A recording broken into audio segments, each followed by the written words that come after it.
Дорогие друзья, вот мы и затопили нашу барбекюшницу. Хлеб-печку я вам показывал, уже топил, все как чего.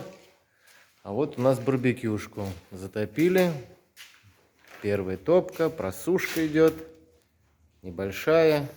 Ну, сейчас тепло, лето, оно моментом. Еще разок так затопит, проверит, и все, и будет отлично. Можно уже жарить, парить, что угодно делать. Еще он крышу закроет, чтобы на него не капало. И все будет отлично.